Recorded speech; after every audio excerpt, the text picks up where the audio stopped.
अस्सलाम वालेकुम, क्या हाल चाल है आप सब लोगों के। आज मैं आप लोगों के लिए देसी पुलाव बना रही हूँ, जो कि मैं पहले भी बना चुकी हूँ और नहायत ही लज़ीज़, नहायत ही ज़बरदस्त पुलाव होता है ये। बहुत ही आसान और सादा रेसिपी है ये। हमारे यहाँ गेस्ट आ रहे थे, उन्होंने एक दफ़ा पहले खाया था ये पुलाव, तो उन्होंने फरमाइशी कि दोबारा बनाइए। इसके लिए मैंने गोश्त को बॉयल कर लिया था, नमक डाल के, सिर्फ नमक डाल के मैंने गोश्त को बॉईल किया है, बीफ को। आप चिकन में भी बना सकते हैं। जब आप चिकन में बनाएं तो आपको चिकन को बॉईल करने की ज़रूरत नहीं है। मैंने इसको ऑयल के अंदर डाल दिया है, गोश्त को साथ में। इसको मैं हल्का हल्का भून रही हूँ। साथ में 2 अदद मैंने तेज़ पत्ते डाले हैं और 1 अदद मैंने इसके अंदर बादियान का फूल डाला है।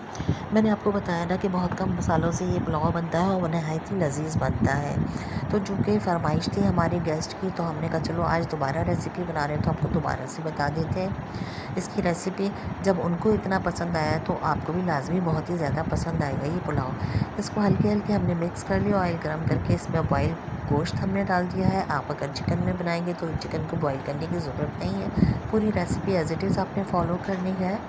अच्छा, ये डालने के बाद इसमें मैंने लहसुन अदरक का पेस्ट डाला है, ये मैंने कूट लिया है। आप अगर इसको कूट के डालेंगे ना तो नहायत ही लजीज़ आपका पुलाव बनेगा, बनिस्बत इसके कि आप इसको ग्राइंडर में पीसें। इसको मैंने कूट के डाल लिया और इसको भी मैंने बहुत अच्छे तरीके से भून लिया है।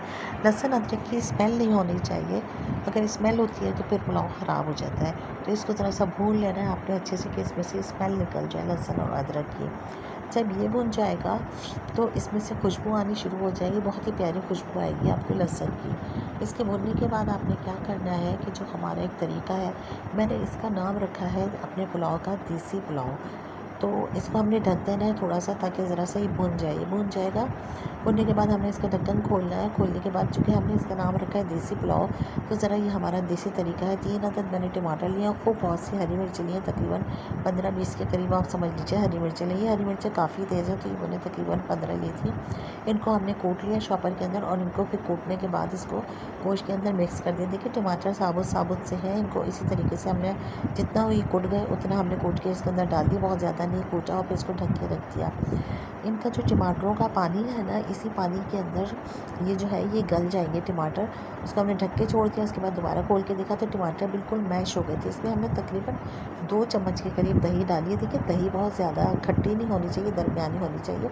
और मैंने काली मिर्चें ली थी, बहुत सारी काली मिर्चें ली, ज़ीरा लिया और 5 से 6 मैंने छोटी इलायची ली, वो मैंने पीस ली, उसका पाउडर बना के इसमें डाल के भून लिया इसको। फिर जो हमने चावल भिगोए हुए थे वो हमने चावल इसके अंदर डाल दिए, पहले से भीगे हुए थे चावल।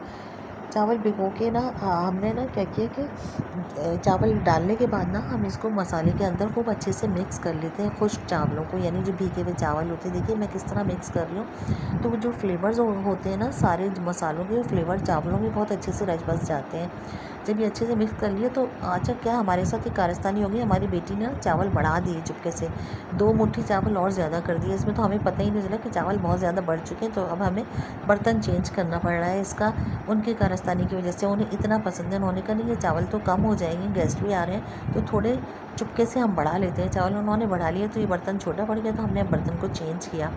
तो हमने इसके अंदर ये चावल पलट दिया और इसी के अंदर जिस पानी में हमने चावल भिगोए थे ना, हमने वो वाला पानी भी डाला है इसमें।